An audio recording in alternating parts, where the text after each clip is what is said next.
Namaste, and welcome to our continuing series on the essays on the Gita with our beloved Ranga.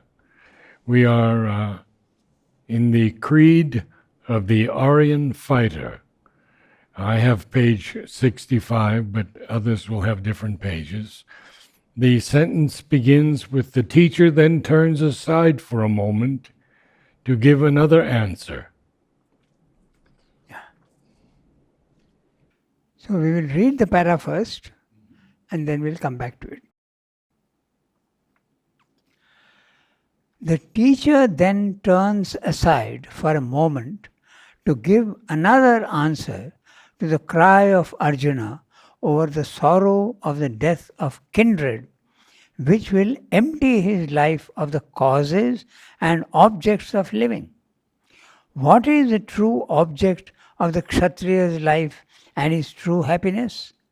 Not self-pleasing and domestic happiness and life of comfort and peaceful joy with friends and relatives, but to battle for the right is his true object of life, and to find a cause for which he can lay down his life, or by victory win the crown and glory of the hero's existence is his greatest happiness.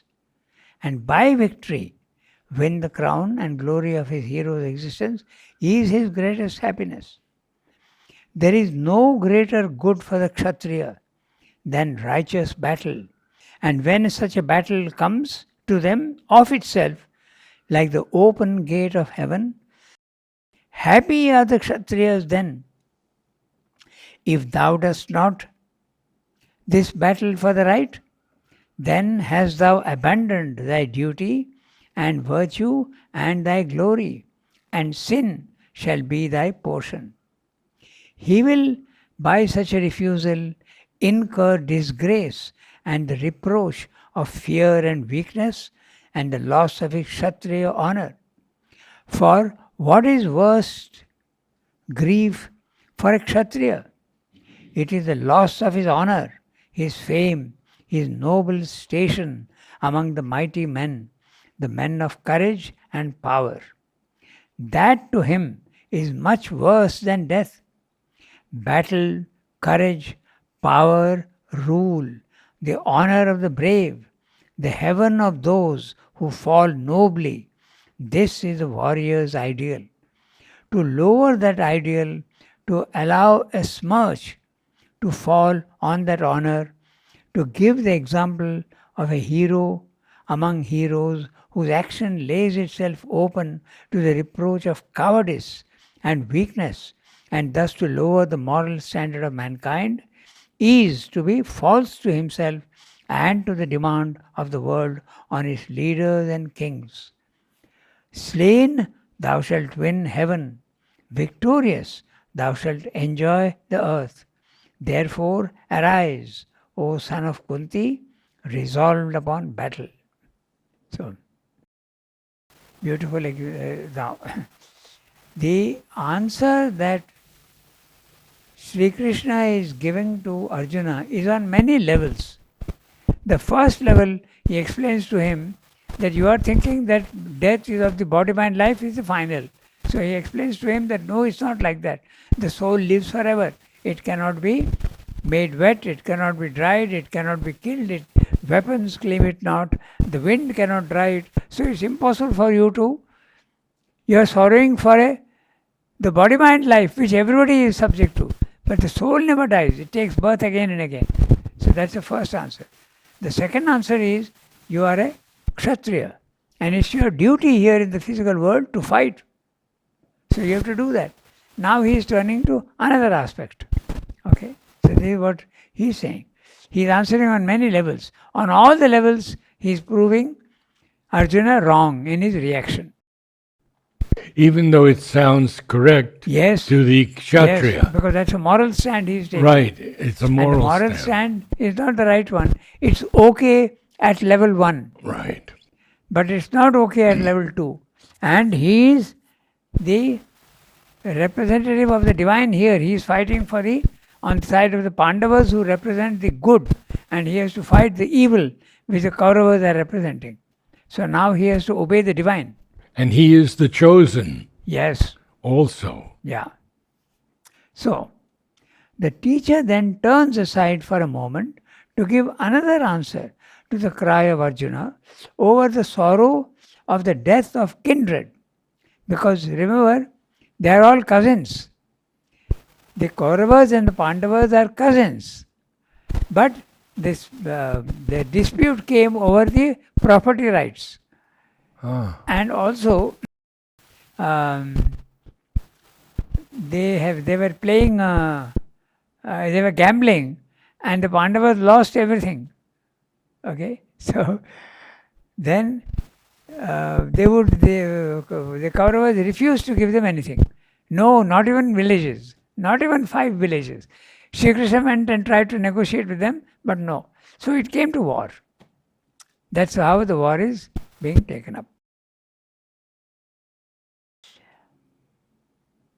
Over the sorrow of the death of kindred, which will empty his life of the causes and objects of living. Normal people in the physical world live for family, for happiness, to see that their family is happy and their welfare is taken care of. So he's saying, I have to kill my own family members. So where is the question of happiness in life? How will I be happy if I have killed my own family members? My great grandfather, my cousins. On the other side, there are my in-laws. So how can I be happy? It will be a blood-stained enjoyment. That's what he says. So now he is answering. But you are a Kshatriya, remember, and you have to do your duty. Okay? And what is the duty? Honor, courage, your duty in life. You are a Kshatriya, you have to fight. What is the true object of the Kshatriya's life and his true happiness? He has not put in quotes, but this is what Shri Krishna is asking Arjuna. You are saying that the enjoyment of life will disappear when I kill mine. But what is the object of life for a Kshatriya? He is asking. What is the true object of the Kshatriya's life and his true happiness? Not self-pleasing and domestic happiness and a life of comfort and peaceful joy with friends and relatives, but to battle for the right is his true object of life, and to find a cause for which he can lay down his life or by victory win the crown and glory of the hero's existence is his greatest happiness. This is your greatest happiness. You are talking of an inferior happiness. Family, enjoyment of family, but that's very low. This is your true happiness. Now, this whole passage what Srimad is saying is very interesting because Srimad has written a Bhavani Bharati piece. So, he is a poet, Srimad is a poet. So, he's saying, could I be happy writing poetry and enjoying good poetry and living happily, comfortably, when my mother's blood is being sucked by an asura? His mother's blood is the India, and it is being, the foreign power has come and is sitting on the chest of my mother and sucking his blood. Can I remain happy and write poetry? That is what he says in the Bhavani Bharati. So there is a reflection of that here also. Yes. See the words? Not self-pleasing and domestic happiness and a life of comfort and peaceful joy with friends and relatives. So Srimad is what he experienced himself. So he had to get up and fight for his country. So that was what he wrote in the Bhavani Bharati. So, but to battle for the right is his true object of life, and to find a cause for which he can lay down his life or by victory win the crown and glory of the hero's existence is his greatest happiness. To fulfill the function of the Kshatriya is your greatest happiness. Now he is putting in quotes. This is in chapter 2, verse 31-32. There is no greater good for the Kshatriya than righteous battle, And when such a battle comes to them of itself, like the open gate of heaven, happy are the Kshatriyas then. They get a chance to fight, and your whole life is to fight. And when you get an open chance, it has come by itself. You should be happy. And when such a battle comes to them of itself, like the open gate of heaven, happy are the Kshatriyas then. If thou dost not this battle, Do you have dost not? If thou dost not. I have doest. Okay, I have dust. Interesting. D-O-S-T. And I have D-O-E-S-T. I think both are okay. I think both are acceptable. Yeah.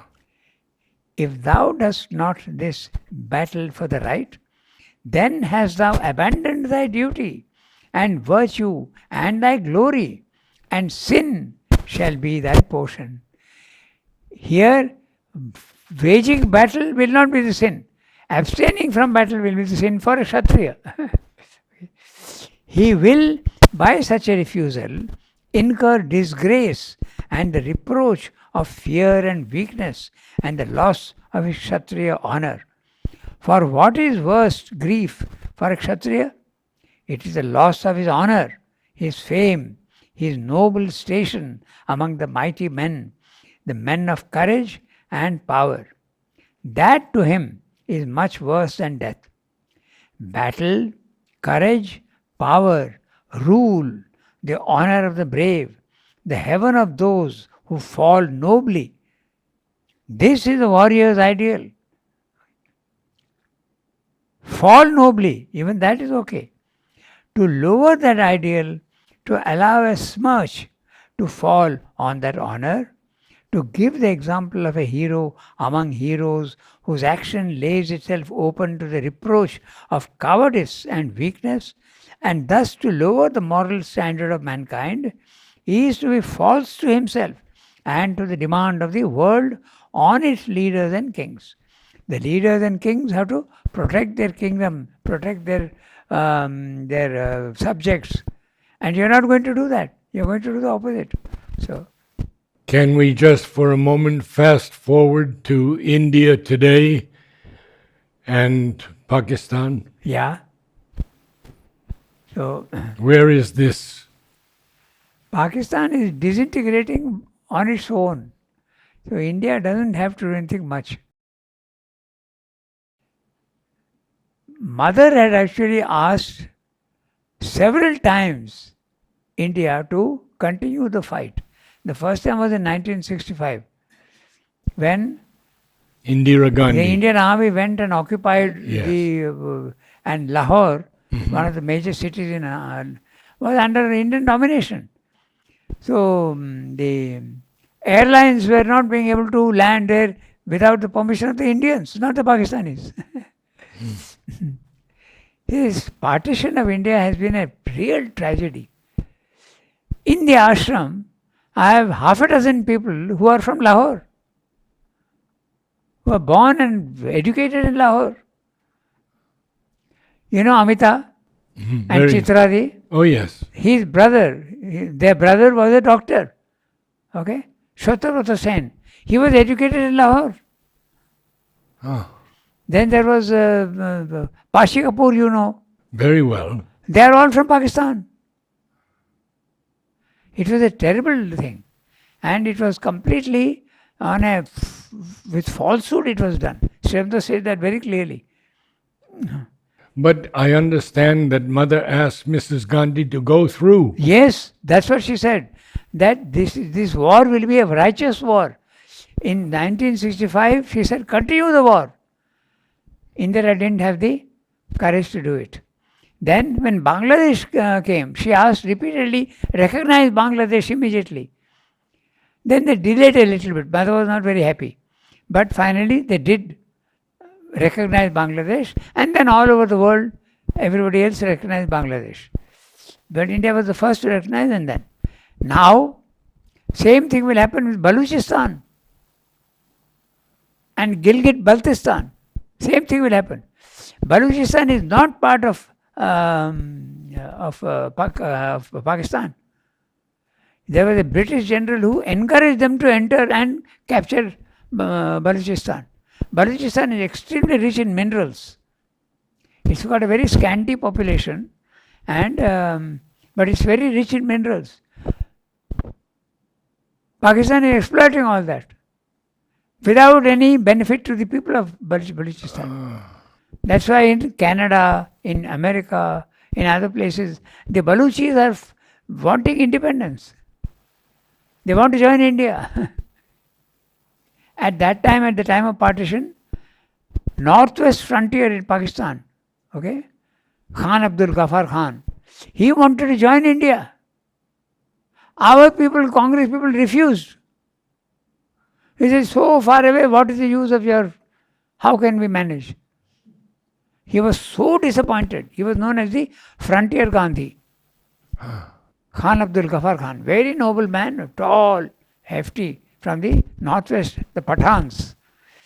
And he was known as the Frontier Gandhi. They refused him. He was so unhappy at that time. So now Baluchis want independence. Now the Pakistan occupied Kashmir is now the people themselves want to join India. They want to be free of Pakistan because they've been exploited. Thank you. It's a very interesting thing, and one of the major events in history, world history, the partition of India. Because actually, larger India in the earlier days, right from Afghanistan, right up to Malaysia, was India. The Indian culture is there. Even they found artifacts in Egypt. There was so much of interaction with them. Roman coins are found in Arikamedu in Pondicherry. Yeah. So, Akhanda Bharat, with this undivided India, is the goal that they want to do again. But it need not be one country. It can be, like in Europe, it can be a union of territories. They can be independent, but they can all have a common currency. There need not be any customs duties, all these type of things. That is likely to come. Because Surendra said very clearly in his message, the partition must and will go because it is necessary for India's greatness. For India's Greatness. greatness. He has used the word greatness. So greatness economically, culturally, even in the field of religion, slowly is coming. There are many forecasts, okay? Not even astrological forecasts, may say that religion as we understand it today will disappear. It will be the spiritual life that will dominate everywhere, the spiritual values, not the religions. The religions are all based on very narrow concepts. So that will disappear. So all that India has to play a big part in that. Thank you, Ram. Yeah. And in 1970, 71 or 72, the Bangladesh time, Mother asked Indira Gandhi to continue the fight on the Western Front after the liberation of Bangladesh. She did have the courage. Not only that, they simply surrendered. India surrendered 90,000 soldiers were just returned without any negotiation and without extracting any benefits. 90,000 soldiers. Anyway. Okay. Thank you. So we have the last quote. Slain, Yes, that's right. thou shalt win heaven. Yeah. Slain, thou shalt win heaven. Victorious, thou shalt enjoy the earth. Therefore, arise, O son of Kunti, resolved upon battle. This may sound very strange as a spiritual advice, because you may feel, what is this? Enjoy the earth? But you must not forget that enjoyment is also part of spiritual life. But enjoyment without attachment, without desire, without ego. there is a general feeling that a spiritual life should be simple and it should be poor. If you are rich, you are not religious, you are not spiritual. But that's totally wrong. Splendor, beauty, wealth, okay, all these part of spiritual life. So they say that in the several places it says that, but it's there very much in the last chapter of the Life Divine. The idea that spiritual persons should be simple and bare and ascetic is not true. There should be splendor, beauty, opulence. That's all divine. But without ego, without attachment, without desire. So, slain, thou shalt win heaven. Victory, thou shalt enjoy the earth. Victorious, thou shalt enjoy the earth. Therefore, arise, O son of Kunti, resolved upon battle. This heroic appeal may seem to be on a lower level than the stoical spirituality which precedes and the deeper spirituality which follows. So, that's what I said, that it sounds very funny. That start enjoying, kill others and enjoy. Sounds very funny. But that's what he's saying. This heroic appeal may seem to be on a lower level than the stoical spirituality which precedes. And what was that? You cannot kill the soul. The soul is immortal. That was the spiritual part. Now he's saying enjoy. Okay? So, and the deeper spirituality which follows. So that we will see what it is. Okay? The deeper spirituality follows. So this advice is sandwiched between the first spiritual advice and the last spiritual advice, which precedes and the deeper spirituality which follows. For in the next verse, the teacher bids him to make grief and happiness, loss and gain, victory and defeat equal to his soul, and then turn to the battle. The real teaching of the Gita. Samatha. Don't be disturbed under any circumstances, whether it be honor or disgrace, whether it is success or failure, whether it is insult or praise. Be absolutely steady and calm and be unaffected. Samatha. Then turn to the battle. This is the real teaching of the Gita.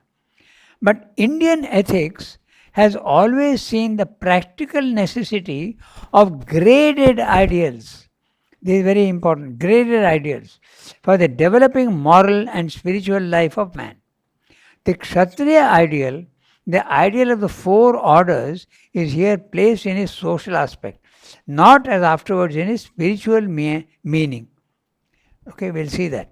This, says Krishna in effect, is my answer to you if you insist on joy and sorrow and the result of your actions as your motive of action. You are saying that I will be sorry. Shri Krishna is telling Arjuna, you are talking of sorrow at this level. Okay, I will argue with you at this level only, he is saying. So, you are a Kshatriya, and what's your function in society? Honor, protection of the poor, victory. This is your honor. Battle. This, says Krishna in effect, is my answer to you if you insist on joy and sorrow and the result of your actions as your motive of action. I have shown you in what direction the higher knowledge of self and the world points you. As told him earlier, rise above the moral stance you have and go to the spiritual level and there fight from there. I have now shown you in what direction your social duty and ethical standard of your order point you. Swadharmam api chavekshya. Looking towards your true work in life. Swadharma.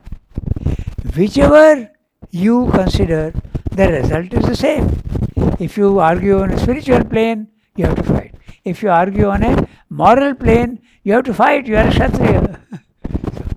Whichever way you look at it, whichever you consider, the result is the same. But if you are not satisfied with your social duty and the virtue of your order, if you think that that leads you to sorrow and sin, then I bid you to rise to a higher and not sink to a lower ideal. Put away all egoism from you. Disregard joy and sorrow. Disregard gain and loss and all worldly results. Look only at the cause you must serve and the work that you must achieve by divine command. So thou shalt not incur sin.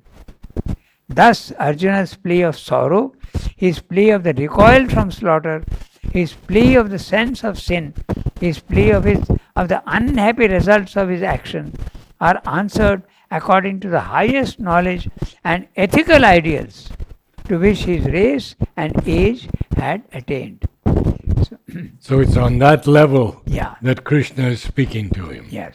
So the fourfold order, he has said that there is a spiritual meaning to it, but there is also a moral meaning to it. So the moral meaning is very clear. The caste system in India, and by the way, the caste system exists everywhere without being told that it is caste system. Okay, you have the House of Lords, you have the House of Commons, you have people who are doing menial work, there are philosophers. So the Brahmins are there everywhere who are at a higher level of knowledge. Then the menials are there at the lower servants who do the lowest type of work. Everywhere it's the same. But here it's been codified and recognized as a principle in India. Okay, and the spiritual truth is that every soul is assigned a particular work in the universe and a particular nature. Your soul has got a different function and different nature from mine. Your body-mind life is different, of course, but even the soul is different. One should not think that all souls are divine, so therefore same. When the divine is creating souls, they are all different. They are not essentially divine, but they have got different natures. The soul also has a nature. So that is when you infinite number of possibilities. You can be this, you can be that, you can be. But when you summarize the whole thing, it comes down to these four possibilities. The works of knowledge, the works of courage and bravery and protection of the weak, the works of splendor, wealth, production, okay, munificence, generosity. These are all belong to the Vaishya class. That's why you find also the richest people in America and elsewhere are making a lot of charity. But what will they do with all that? So they are giving charity. It's part of the Vaishya class. In India, the maximum philanthropic work is done by Bombay, where the richest people live. A poor man can't be philanthropic. He can be philanthropic only with his ideas or his service, but he can't be with wealth. So that is the fourfold order. It's there everywhere, but here it is. So you have to follow. If you are living a non-spiritual life, you have to be true to your nature. That is the meaning of the. But in the spiritual life, you also have to be true to the work that God has given to each of us. Yes, but it's no more the caste system. No. Because you must have a little of everything. Right. Okay, we come to the last paragraph. Okay. It is the creed of the Aryan fighter. Know God, it says. Know thyself. Help man. Protect the right. Do without fear or weakness or faltering thy work of battle in the world. Thou art the eternal and imperishable spirit. Thy soul is here on its upward path to immortality. Life and death are nothing. Sorrow and wounds and suffering are nothing. For these things have to be conquered and overcome. Look not at thy own pleasure and gain and profit, but above and around. Above at the shining summits to which thou climbest, around at this world of battle and trial, in which good and evil, progress and retrogression are locked in stern conflict. Men call to thee, their strong man, their hero, for help. Help then, fight. Destroy, when by destruction the world must advance. But hate not that which thou destroyest. Neither grieve for all those who perish. Know everywhere the one self. Know all to be immortal souls, and the body to be but dust. Do thy work with a calm, strong, equal spirit. Fight and fall nobly, or conquer mightily. For this is the work that God and thy nature have given to thee to accomplish. The creed of the Aryan fighter. He has to do his work of ruling, protecting, and fighting for the right.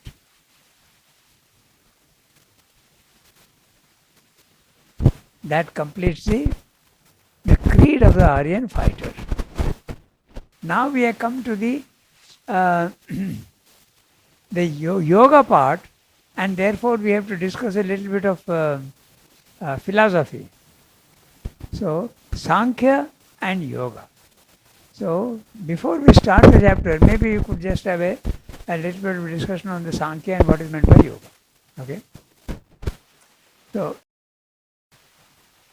Sremda has titled the chapter Sankhya and Yoga. The Sankhya philosophy is the philosophy which deals with Purusha and Prakriti and the three modes of nature. That's the main contribution. That there is Purusha and Prakriti, and in the physical world there are three modes of nature: Sattva, Rajas, Tamas. And this is there everywhere. Okay? So, this is the Sankhya philosophy. But they also say, they have a yogic system also, which says, knowledge, get knowledge, go beyond your body, mind, life, and get the self and be free.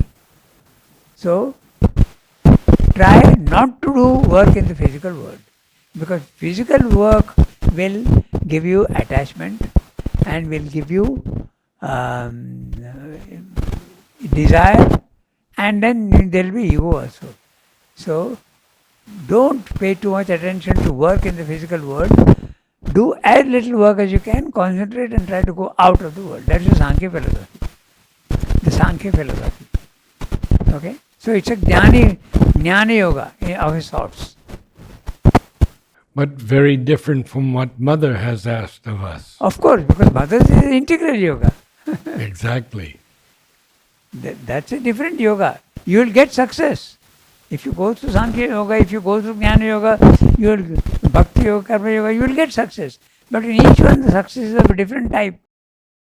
There are so many different types of liberations.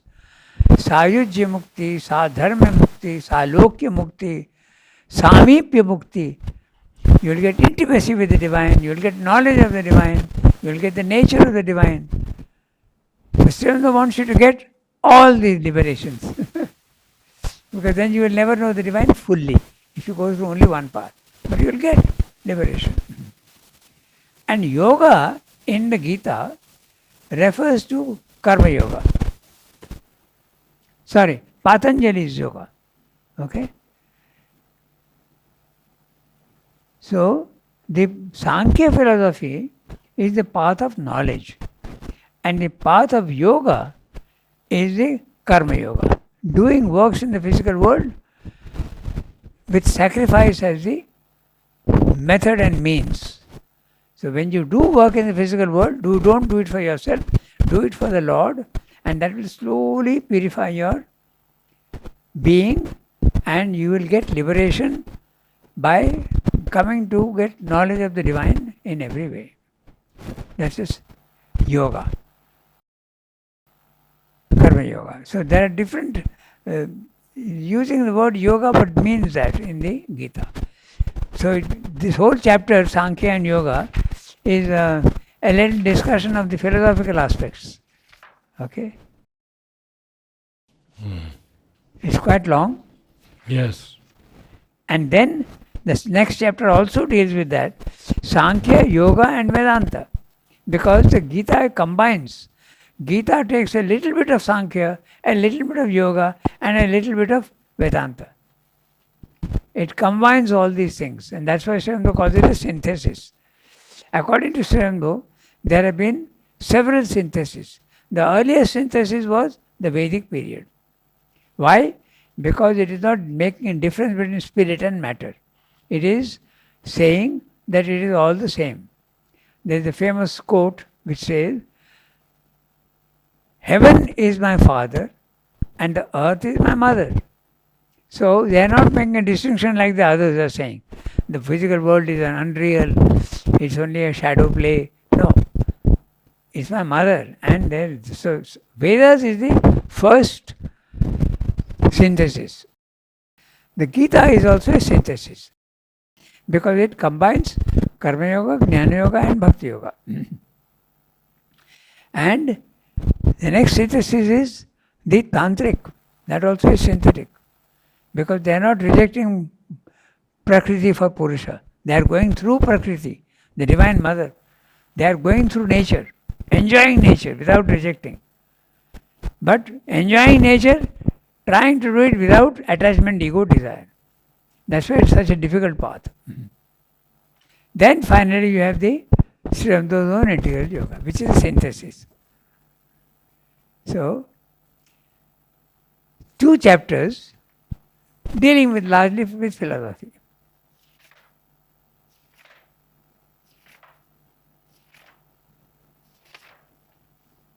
So, page 63, 62 to 86.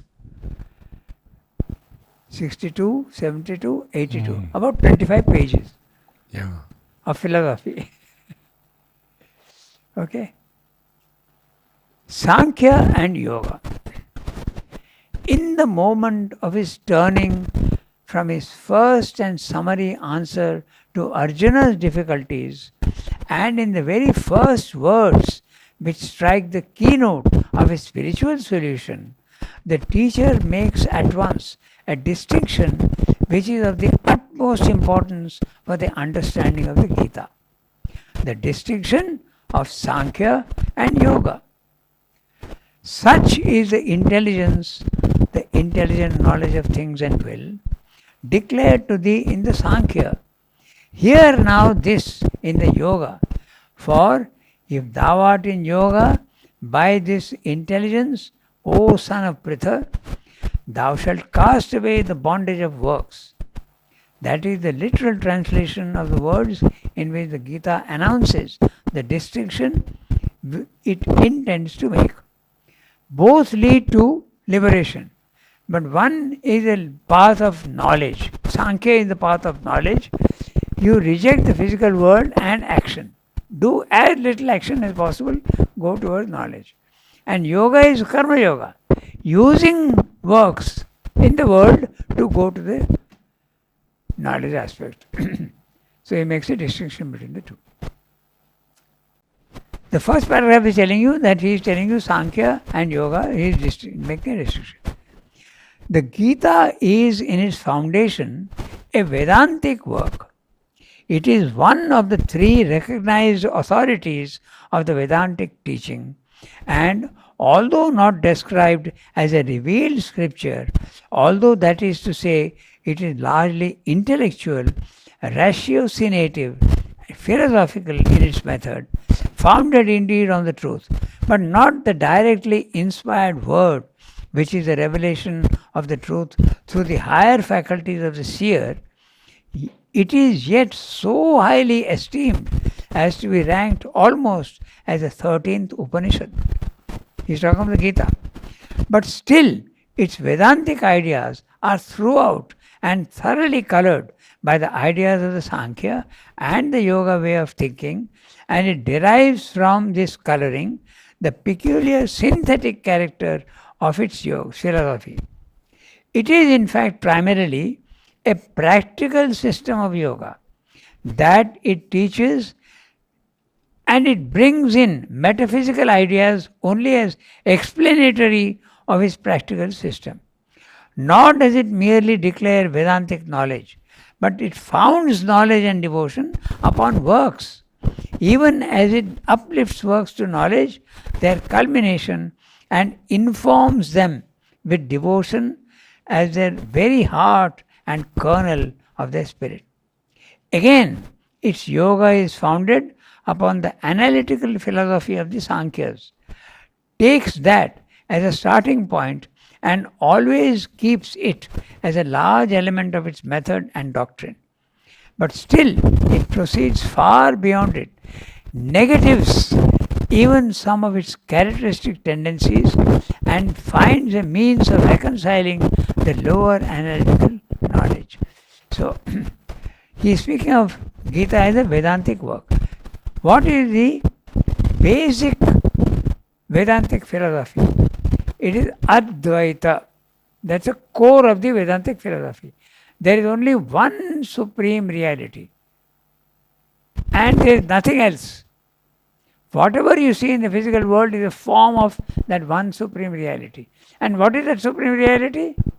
Sat Chit Ananda. Its nature is that of substance, its existence, it is consciousness and power and Ananda. And that, not four different things, but one.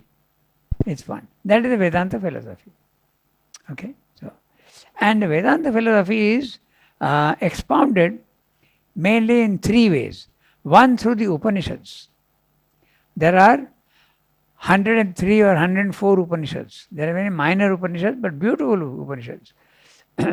And there is the Bhagavad Gita, which is also Vedantic. And there is the Brahma Sutras of Badarayana. And the Brahma Sutras are very difficult to understand. Sutras are aphorisms, and they are difficult to understand. The explanations are easier to understand than the sutras themselves. So there is a discussion on them. So these are the... Sri Aurobindo himself is a Vedantic, because he starts with the idea of the Advaita. Advaita, non-duality. There is only one ultimate reality. That's a Vedantic philosophy. Because Sankhya is different. Sankhya says, no, there are two. Consciousness and force. Purusha and Prakriti. They are different. Both are fundamental. I have a question on one word, or just negatives. Yeah, he is using... He doesn't say negates. No. He says negatives. He has the right to do that. Oh, yes. Oh, yes.